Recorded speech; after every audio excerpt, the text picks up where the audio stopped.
One of the things we're very proud of at EU Today is our extensive range of contributors, not just from across Europe, but actually from across the world. One of those is Victor Rudd. Victor is a board member of the Ukrainian American Bar Association, and he's currently chairman of the Committee on Foreign Affairs. Victor writes for us very often on Ukraine, its relations with the world, and at the moment, particularly obviously on the politics of the proposed ceasefire, of the possible bringing to an end of the war by Donald Trump, who seems to feel that he has the world at his fingertips. Victor has been very critical over recent weeks, indeed over recent months, of Donald Trump. In fact, he recently described how the United States has never always been a particularly strong friend of Ukraine when that friendship has been needed, and that Trump is really just kind of carrying on in the same old way. So we have the chance now to join with Victor and to ask him in person about his view on current events. Well, this has been one hell of a week. Donald Trump is trying to assert himself on the world stage as being some sort of a great peacemaker, but leaving the rest of us looking bewildered somewhat. I often think that Mr. Trump is slightly confused about exactly what is going on outside of Trump world, such as it is. I'm joined by Victor Rudd. Victor, you last week published with us an article in which you had suggested that Trump's behavior at the moment, the way in which he seems to be almost appeasing Putin, is there's a bit of a track record, isn't there? There's been a bit of a history of American leaders kind of prioritizing Russian or Soviet interests maybe over Ukraine. Well, there have been, and ironically, actually the very first one himself was President Woodrow Wilson after World War I, a Republican as Trump is now. Of course, at that time, I would attribute it basically to ignorance, so on and so forth, where Ukraine warned the West and specifically the United States that Russia was going to rebuild the old empire, which had collapsed. And in fact, that's what was happening. Ukraine was victim to an invasion from both Russian communist and old, what was called White Russian Tsarist forces, and it was overcome. Even though the United States had written agreements with Ukraine to provide it with not even arms. I mean, these were surplus, literally surplus blankets and medicines from World War I that was stashed in warehouses throughout Europe. The United States reneged. Ukraine collapsed. We had years of resistance, which was broken by Stalin in the early 1930s. And millions upon millions were starved. And the United States at the same time established diplomatic relations. And it happened again and again during World War II. We had, after Ukrainian independence in 1991, which, and I've written about this many, many times, I've used Trump's phrase, America great again. But literally, that is exactly what happened when Ukraine renewed its independence in 1991. That collapsed the Soviet Union. The United States then came out on top, as it was politically and economically on the world stage, as it was in World War II. Now it happened again in 1991. Of course, not quite as strongly. But the U.S. tossed Ukraine aside and instead poured billions and billions of dollars into Russia. It was literally a blank check. There was no checks, no accounting for where that money went. And basically, here we are. Ukraine was stripped of its nuclear and conventional arsenals.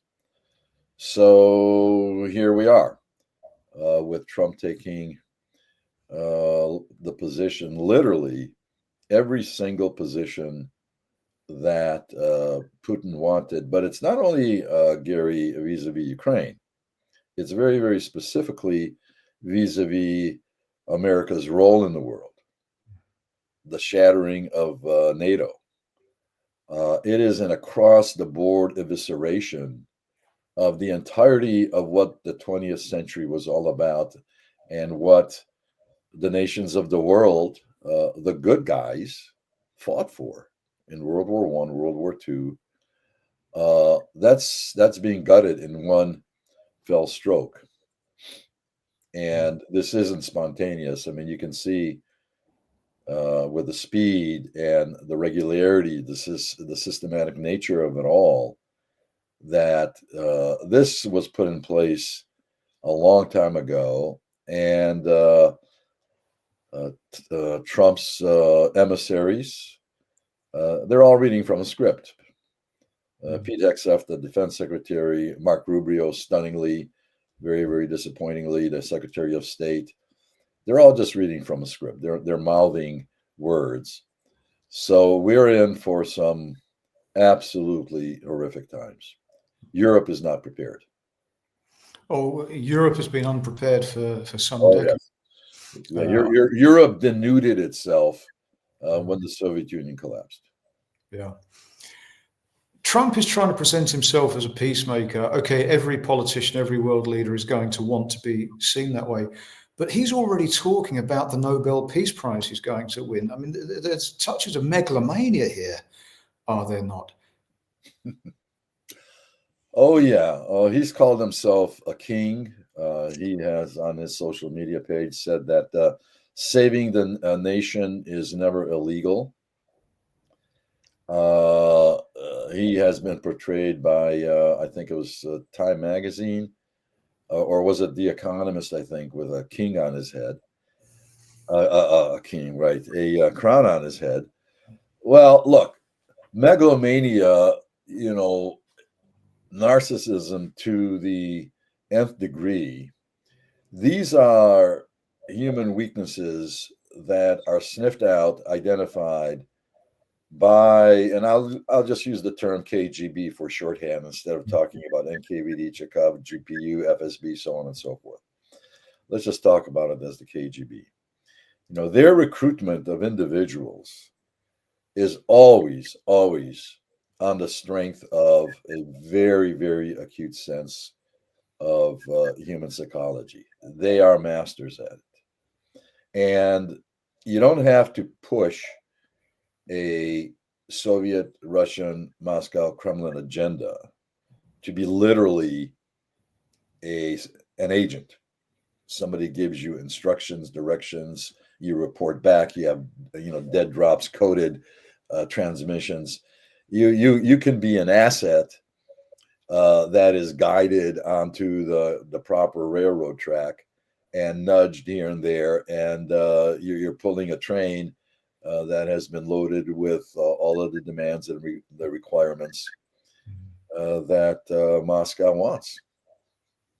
And I think that is exactly what we have here. And I certainly don't want to continue with a monologue here. I know there are questions, Gary, you have, but allow me just to add one point. Our biggest weakness in Europe, but particularly in the United States, but this includes Europe, and that is a acknowledgement that we have to, and we long ago should have engaged in a very, very ruthless, critical self-examination of our own mindset, our own psychology, because Europe, the EU has what? A population of about 500 million, an economy, let's say, approximately the size of the US, more or less. Russia has a population of 140 million. It has an economy the size of New York City. US has a population of about maybe 330, 335 million. So when you look at the weight of assets, resources, and everything else on one side of the spectrum, and you look at what's on the other side of the spectrum, namely Russia, how do you explain the imbalance in what has happened in the world over the last 20, 25 years since Putin came to power? How is that remotely unexplainable. Plus, we're not dependent on Russia for anything other than, in Europe's case, of course, oil and gas. But even that is not strong enough, right? We are dependent, certainly the United States is dependent on China. If China cuts off pharmaceutical deliveries of active ingredients, Americans, when they go to the pharmacy to renew their cancer or heart medication, those shelves will be empty. That's not the case with Russia, right? Nobody needs a Russian frying pan in their kitchen because Russia can't make a frying pan. But look what has happened. And what they have achieved militarily, it's all American technology. Take apart what remains of the missile warheads that have hit Ukraine. It's stunning. And it has always been that way. We have to understand that we are our own catalyst because we just open ourselves up time and time and time again. And I'm afraid that I am seriously afraid that Trump is exactly that Russian asset. Maybe more of the useful idiot than the fellow Well, traveler. yeah, sure. Whatever label you put on it, but I think it is possible. But if we don't even have to speculate about that, let's just look at what is happening, and it is disastrous. And if we could even fantasize that abruptly Trump wakes up and is a totally different person and reverses himself on everything, then what remains rather terrifying is that what he did and what he said and what was starting to happen did in fact happen. You know, this is not just a bad dream. You wake up tomorrow morning and you erase the bad dream. That bad dream is there now in place. And even if magically somehow, as I say, Trump and the United States reverse their policies, American credibility has been shattered. I can't think of any country in the world that, with a responsibility for their population, that any leader of any country would rely on the United States. I think that his inconsistency and his unpredictability in the current context actually strengths. Putin may think he has Trump playing the right tune, but I don't think Putin has any idea of what Trump will do next any more than we do. I've always thought that if I were a US citizen, I would instinctively be a Republican voter. But I've been following this Truth Social, this thing that Trump's people have online, and I dip in every so often just to see what's going on. This is like a special needs project. I mean, I'm reading what some of the people are writing. I'm not sure these people should be voting. I mean, this is really, I find it difficult to sum up in polite words my response to what I'm reading there. Pure fantasy, everything based on conspiracy theories, everything. There's no rhyme or reason to anything. Each issue is taken as a standalone. There's no sort of overall view of where the current conflict, where the relationships, where the personalities all fit into a bigger picture. It's almost like politics for dummies. Yes.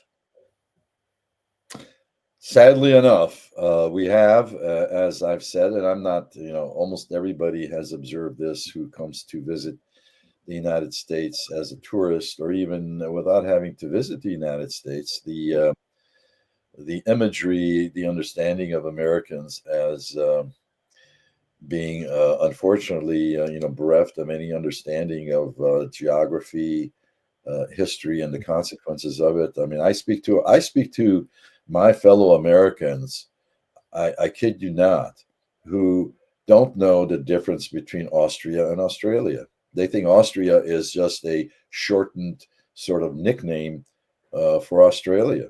I was talking to a registered nurse, an intelligent woman who thought that Montreal was in Florida.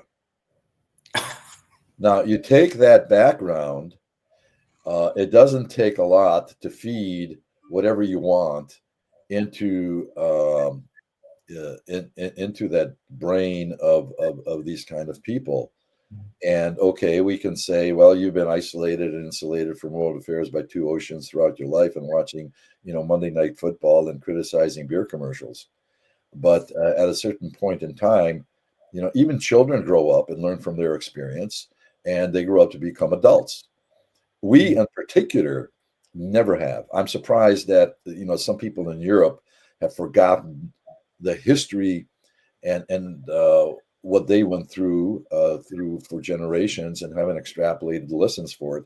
But in the United States, it is worse by 100-fold.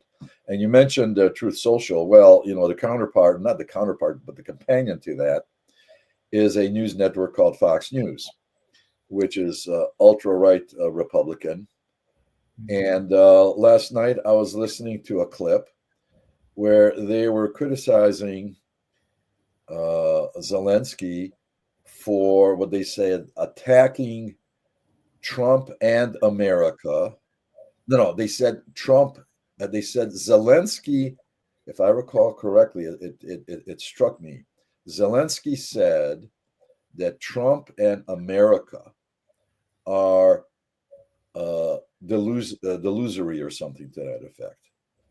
Well, the statement it was sort of a matter-of-fact statement by Zelensky. I think it was understated that Trump is operating, on disinformation. He never once mentioned America.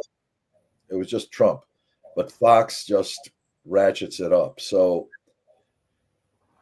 what you said is being magnified, and it is being built up more and more and more every single day.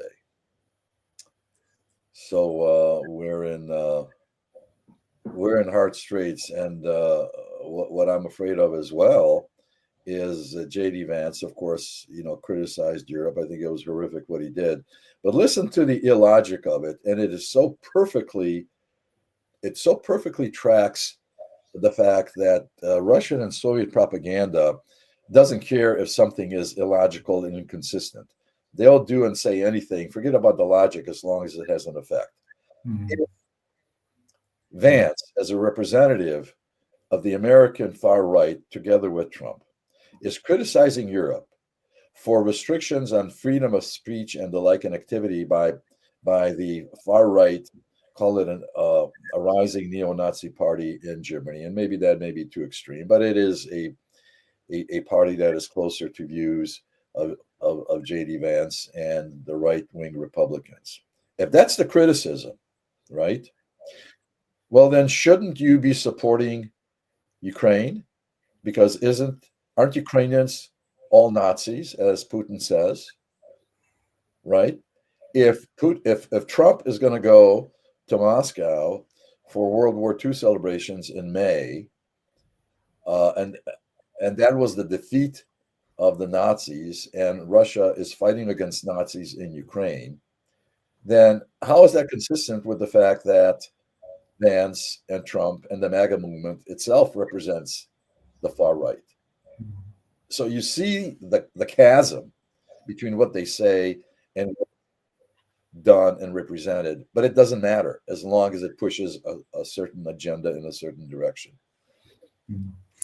The rise of the far right in Europe, obviously this is on everybody's minds at the moment, particularly with the elections coming up in Germany in 2 days. In 2 days. Our experience here, and here I'm talking about our experience working in the EU institutions, particularly in the Parliament, is that the Parliament as a whole tries to pretend it's not happening by having a cordon sanitaire, by trying to keep them out of the media, etc. What you're doing is you're actually letting them breed and spread.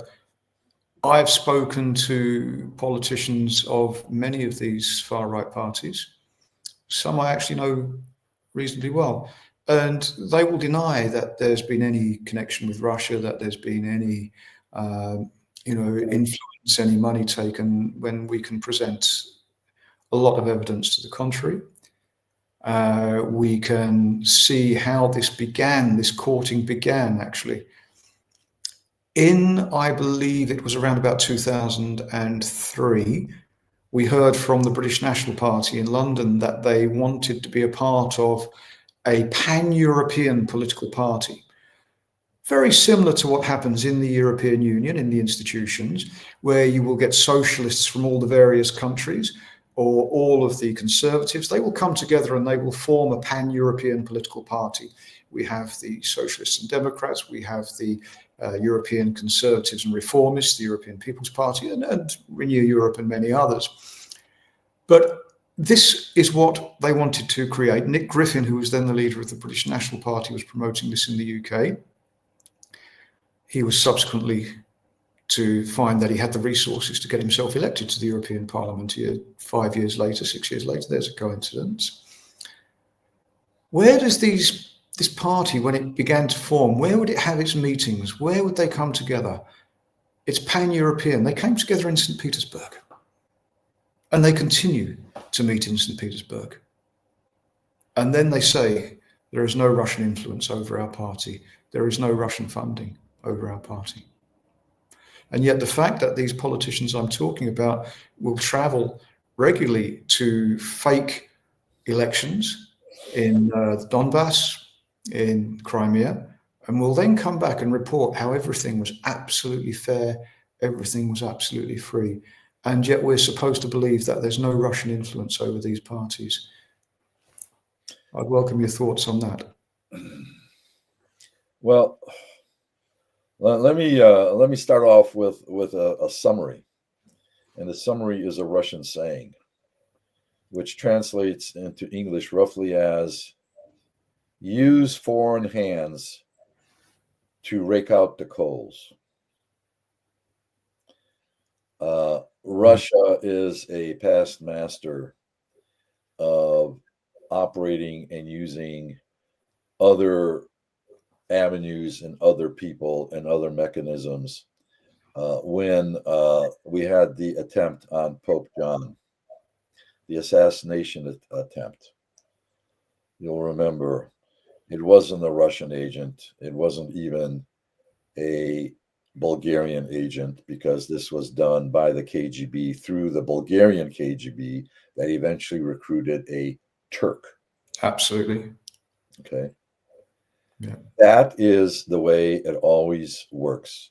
Mm-hmm. And as angst grows, as it should, about Russian influence, you will see that the traceability of an actual physical travel and visit and meetings in Russia will stop. People in the United States on the far right have traveled precisely to St. Petersburg. One of the people who was central to the organization of the riots in Charlottesville, Virginia, during Trump's first term, he was meeting with Russians in St. Petersburg as well. So, look at the size of Russia, and we can extrapolate from that as well. Look at a country whose border will stretch around the world 1.5 times. How in the world does a country become that massive? Well, before there's any kind of kinetic involvement, before there's any kind of physical intrusion occupation, you have the intrusion and the invasion, the occupation of the target's brain. It's softened up, it's confused, it's disoriented. People, societies are turned inward, they're fragmented, they're atomized, they're fighting each other. They think they're fighting Republicans versus Democrats. No, they're preparing the ground for somebody like maybe Trump, maybe somebody else. But that is exactly what is happening, I'm afraid, in Europe as well. And the irony, again, we're societies that we have, our time frame is the immediate, week or 2 or 3 ahead, and the last 2 or 3 week looking backwards. So we don't look forward or backwards any more than that. We don't look forward, and we don't anticipate. We can't even contemplate that an enemy can plan things decades and generations ahead. Dugin's Foundation of Geopolitics, I suggest every politician in the world should read it. Spelled it out in 1997. What the battle plan was, I've written about that as well. A, separate the UK from Europe. Disorganize and fragment NATO. Separate the United States from Europe. Organize a joint Russian Islamic alliance against the United States, with the foremost, most significant alliance being between Russia and Iran. However, the ultimate problem is Ukraine. That is the stumbling block. It has to be eliminated. It is spelled out in so many words precisely. What was happening in 1997? The United States was opening up, urging the members of the other G7 nations to open it up to become the G8. We had planted Russia into the Security Council of the United Nations. They had no right to do it. There was never any vote to admit Russia as a new member. The United States basically kicked the rules out of the window. We poured $24 billion into Russia. And as we know, in 1994, we had stripped Ukraine of its nuclear arsenal and then its conventional weaponry. All of this as Russia was planning what it was planning to do, not even under Putin. This was under Yeltsin, right? The guy, the clown, the drunkard. Well, this is what was happening at that time. And as we know, and as we just said, both of us, Europe stripped itself essentially down to nothing militarily, its military capacity. So, this is all a little bit disjointed in terms of how I'm commenting on your question, but it is an amalgam of cross currents, but all sort of pushing into the same direction. We have to take our electorates and shake them by the lapels and tell them there has to be some admission. We screwed up. The politicians screwed up. And if this isn't going to go all down ultimately in a big fireball, we have to wake up our electorates and tell them you're going to pull in your belts by a couple of notches, and we have to gear up. This is no joke. One problem that we're facing here in the European Union is the requirement for unanimity amongst the member states for any real major decision. And when you've got so many member states, 27, it only takes one to basically prevent any action being taken. And Putin has more than one. He has significantly more than one. People talk about Orban, Fico, but there are other Trojan horses that he can call upon as well. How can this possibly work, I wonder? Well, it won't. It won't. And that is, again, yet another example of how Russia identifies not only individuals, like the weaknesses in individual societies, but structures and the like. So what you would think is great is flipped to be a handicap. Unity it now becomes a liability, right? Another example of taking something, every stick has got two ends, right? Mm-hmm. One end is good. Well, you can get smacked by the other end. So the real world answer to you is you don't waste your time. with trying to convince those who do not agree. You cannot. You cannot keep this within a structure that demands unanimity. And even if that were the case, let's imagine that every single member was agreeing, but even then, would there be consensus on what to do if somehow, forget about how the logistics occur and forget about the imagery. Let's assume Russia invades, even invades a NATO country, a small NATO country. I can't remember. I think it's Luxembourg. That's probably the smallest country. Yes. Every question, everybody's going to, well, are we going to have a nuclear war? That's going to be the conditioned response. Are we going to have a nuclear war over Luxembourg? Now, on the one hand, you can scream, yell, and lecture, well, how can we allow, credibility to fall apart, so on and so forth. And as you know, Article 5 in NATO's Article 5 doesn't require anybody to do anything other than to consider, quote unquote, or treat an attack on one as an attack on the other. But it explicitly says every single country can do whatever the hell it wants, which could be nothing more than writing an article, an op-ed article in opposition to what Russia does. So that is not the cure. NATO is not the answer. The answer is, in fact, countries that do share the values to the point that the electorate, the politicians understand, and they join together. The UK, I think, in this is foremost. France, maybe Italy, Germany, I have no idea. Certainly, Denmark. Denmark is an interesting anomaly.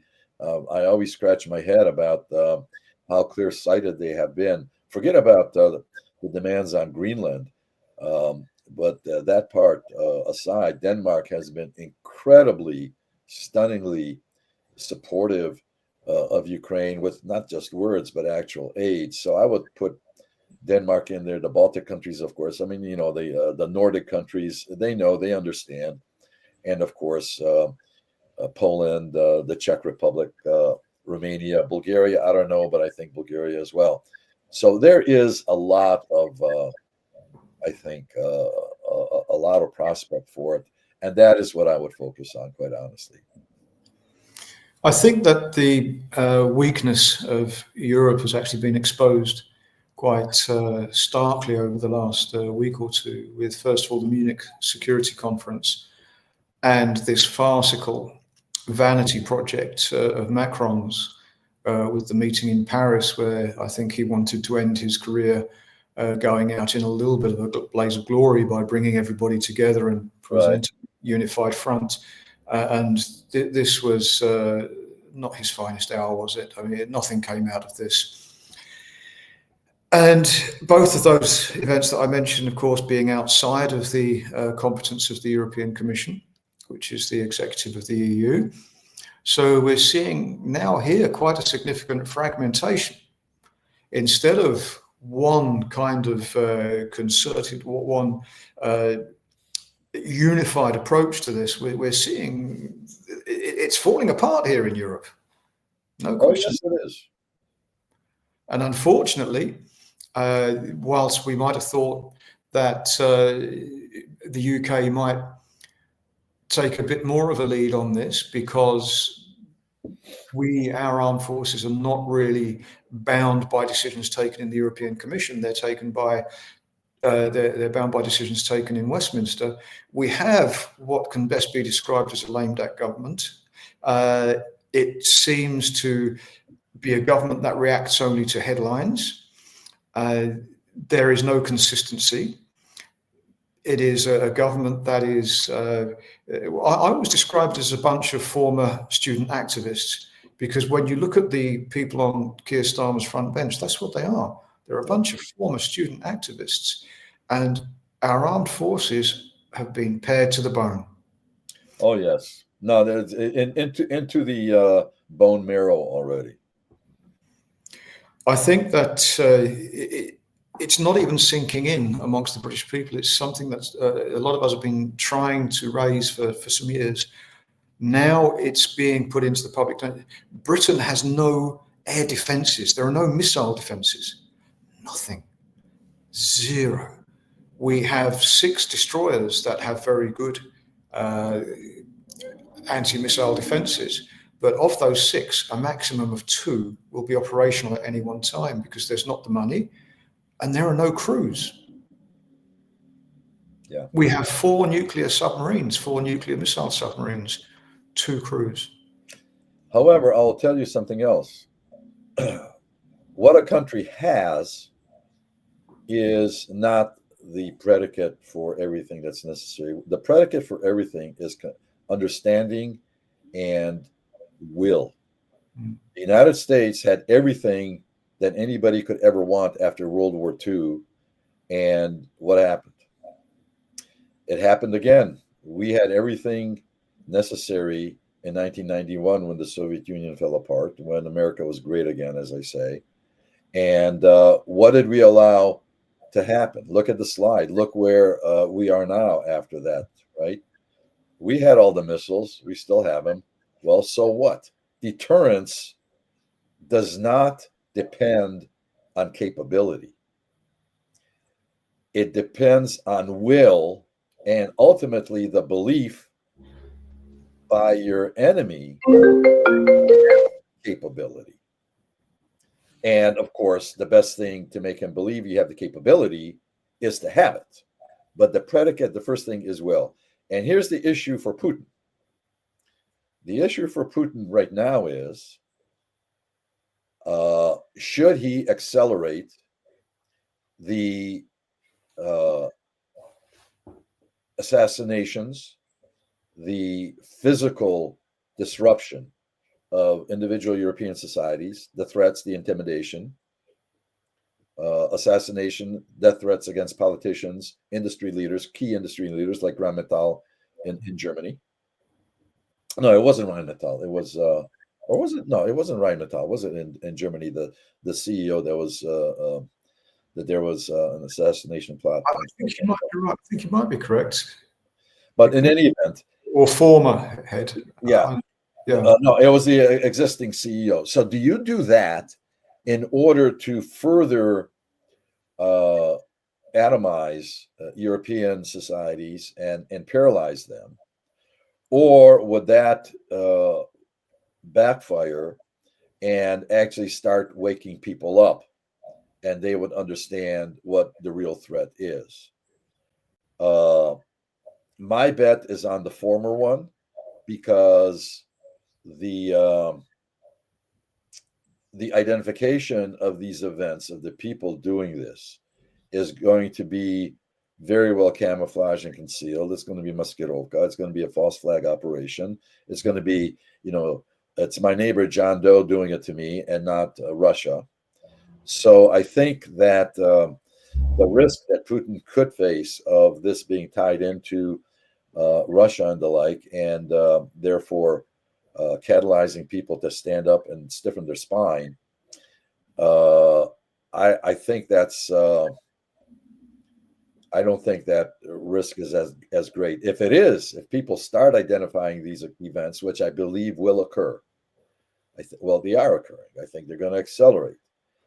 I think the identification of all of this ultimately with Russia, and as a matter of fact, maybe they're going to want to broadcast it, is a paralytic effect. Everybody will say, well, look, I'm not going to oppose it. I'm not going to make myself look like a bad boy in the face of Putin, because then, I'm going to be knocked off. So when you look at all of this and you look at the head game that's going to be played, I think it's quite likely that Europe is going to have to look forward to some pretty nasty, fire bombings. I think planes, the trial runs that have been done with fire bombs on airplanes, I think that's going to increase. We've had a couple of those sort of incidents in the UK. Yeah. With storage facilities, equipment that was going to Ukraine being blown up. Right. I am definitely afraid that's going to happen, and it may or may not happen in the United States, because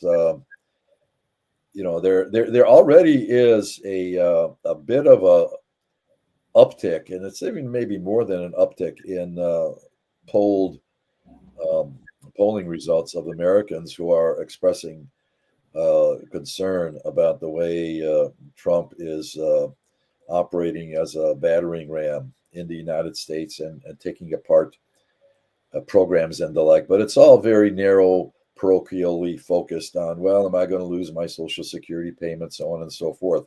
There's no conception of the gutting of our intelligence services, starting with the appointment of Tulsi Gabbard as head of Director of National Intelligence, which is the umbrella organization for 17 intelligence agencies, including the CIA, the gutting of the CIA itself, the gutting of the FBI, the taking apart of a specific unit in the FBI that was tracking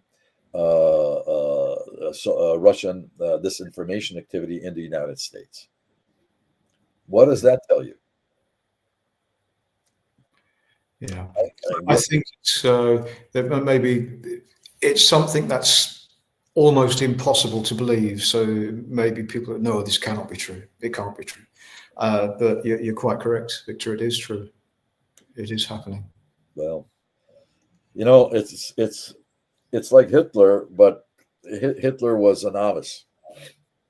You go back to anything openly, but like Hitler, everything is openly said, written, broadcast. These are not secrets. You read this stuff, and you don't need access to any kind of classified information. I mean, the open sourcing on Russia's intentions for Europe and for the United States have been there forever. And if people think they're phantasmagorical, well, then they really just don't know and understand what Russia is and how it operates and how it has been successful. And in the face of it all, when I started giving you the statistics of population and the economy of the United States, Europe, and Russia compared to Russia, and yet, look at Ukraine, that with only some remaining 32 million people left for 3 years, Ukraine has held off Russia, thankfully with the aid of the West, of course. But if those guys can do what they have done, then why can't a population and a resource base, which is, I mean, what's 30 million compared to 840 million, right? Do the percentage. 10, 20, or 30, almost 30 times greater. Yeah. But no, people don't just, it does not register. It just does not compute. What do you think will happen, Victor, with the proposed ceasefire? Okay, so Putin is maybe saying he won't have a ceasefire, but we know with Putin, as with Trump, what he says will change with the weather. How do you see this panning out? Will there be a ceasefire? And what would the ceasefire lead to? Would we end up with a permanent frozen conflict, which is something that Putin's a master at creating and manipulating? Yeah. Well, first of all, look at what we're doing. Look at that question, and that question keeps everything within the framework of negotiations, and it's a necessary question. The answer is a ceasefire will do nothing good. It'll just make things worse. The issue is not. This is not a territorial issue. The amount of land, I did the numbers once, that Russia currently, well, not even currently occupies, that it asserts dominion, that it wants to assert dominion over, even though it has not occupied it, that it has formally, quote unquote, annexed, is 20% of Ukrainian territory, which is, I think, my numbers, if I remember them correctly, was 0.003% of the size of the Russian Federation. All of this hullabaloo for that? Anybody who thinks that that is the purpose and the goal is, has to go back into the asylum. That is not the purpose of the goal. A ceasefire? How are you going to maintain it? Are you going to have 35,000 American troops in Ukraine as we've had in Korea for 75 years? You're going to maintain a ceasefire? The goal is not territory. At least it's not territory in sort of a fractional sense. It's the destruction, the elimination of Ukraine as a viable state and the elimination of its population as much as possible, which is the reason for the kidnapping of thousands, it's not thousands, and it's not even scores, it's hundreds of thousands of Ukrainian children. Almost all of the Ukrainian children in the occupied areas are gone. They've been kidnapped. Why? For military training, because as they grow up, Russia wants them in their forces. People don't understand. Before Trump was on board, I was making the argument that just as Biden said that you can't surrender 1 square inch of NATO territory for credibility purposes, well, you can't surrender 1 square inch, 1 kilometer of foreign territory in a case like this. Otherwise, you destroy your global credibility throughout the world. So a ceasefire still rewards him. I mean, Trump's formula is to give him everything he wants right now. I don't think Russia is going to keep on pushing. They're going to talk, and the bad boy will be Ukraine. Well, Zelensky didn't, for example, agree to the plan. This so-called plan of raw material exploitation of Ukraine, which incidentally, and I've written, I think, about this, Gary, in one of the pieces that you published, Hitler's purpose for the war in Europe. Hitler's purpose was the invasion, occupation, colonization of Ukraine, not just for agricultural purposes for food, but for mineral access, which is huge, tremendous, it's close to the surface, easily accessible, and it's mutually complementary. That plan was actually initiated by Zelensky in an attempt to do a business, quote unquote, deal and trade with the United States for military support. Well, what it turned out to be was a plan for American colonization, if you will, because it included essentially Ukraine's economy, exports, the ports, a lot of things over and beyond raw materials. And it made basically Ukraine a raw material source without any promise whatsoever of anything. But it's being played here by Fox News as Ukraine is rejecting a deal that would save it. There isn't a syllable in that document about any security assistance. So, as going back to the springboard for my response here, a ceasefire. We've had ceasefires with Minsk 1, Minsk 2. They were all violated. The day that the ink was signed, right?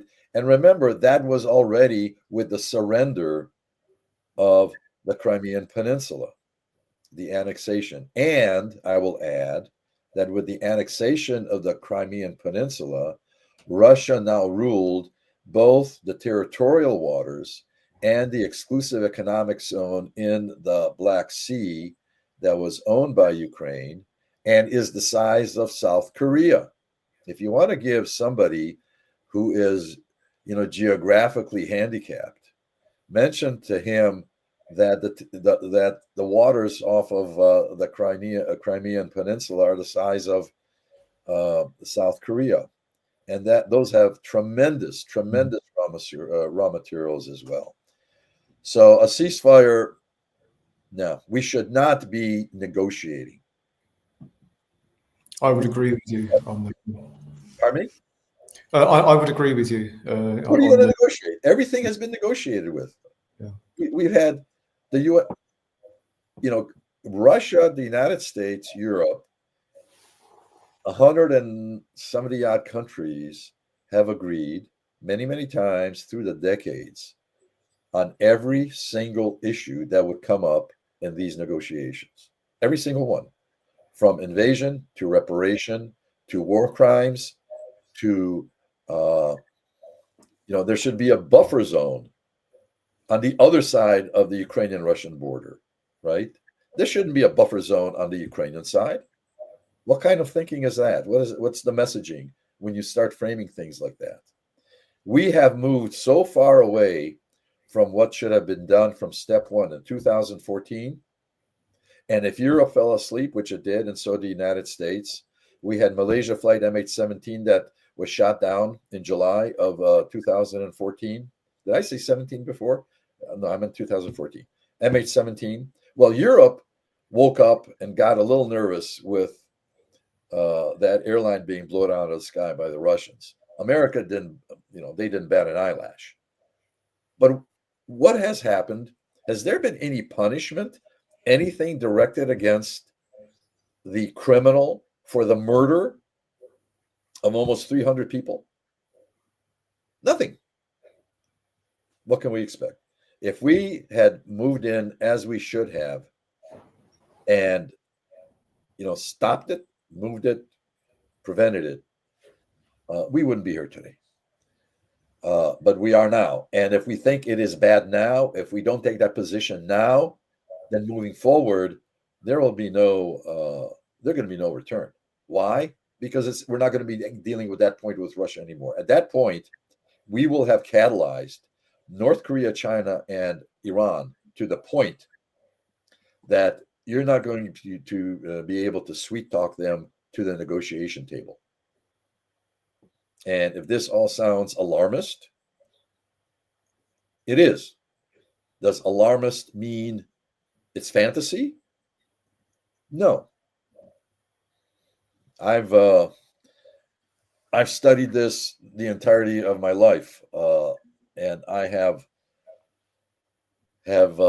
perpetually been astonished, even though born and raised here in the States, astonished at how the U.S. Has looked at geopolitics and the bad steps that we have taken time and time and time again. We won World War II, if you'd like to say that. It would not have been done without the assistance of our allies. And I would prefer to say that it was our allies, the UK and Europe, that with the assistance of the United States won the war, and not that the United States won the war with the assistance of its allies. I think that's a bad perspective. But that was done, yes, a lot of human blood, but it was done on the strength of American industry and logistics. That is not going to play that role in what's forthcoming. By the time we gear up, it's going to be too late. I am very, very, very, very much concerned. Victor, I want to thank you very much for sharing your thoughts with us. And I think a lot of us share those concerns, and those that don't need to take a cold shower and maybe read the newspapers a little bit more carefully instead of just looking at the funny pages. I want to thank you very much for joining us. It's my pleasure. Thank you very much. It's as always having you here with us. And Victor, have a great weekend, and we will you as well. We'll speak again soon, I hope. You as well. I hope so. Thank you very much. Take care. Good. Bye-bye. Thank you.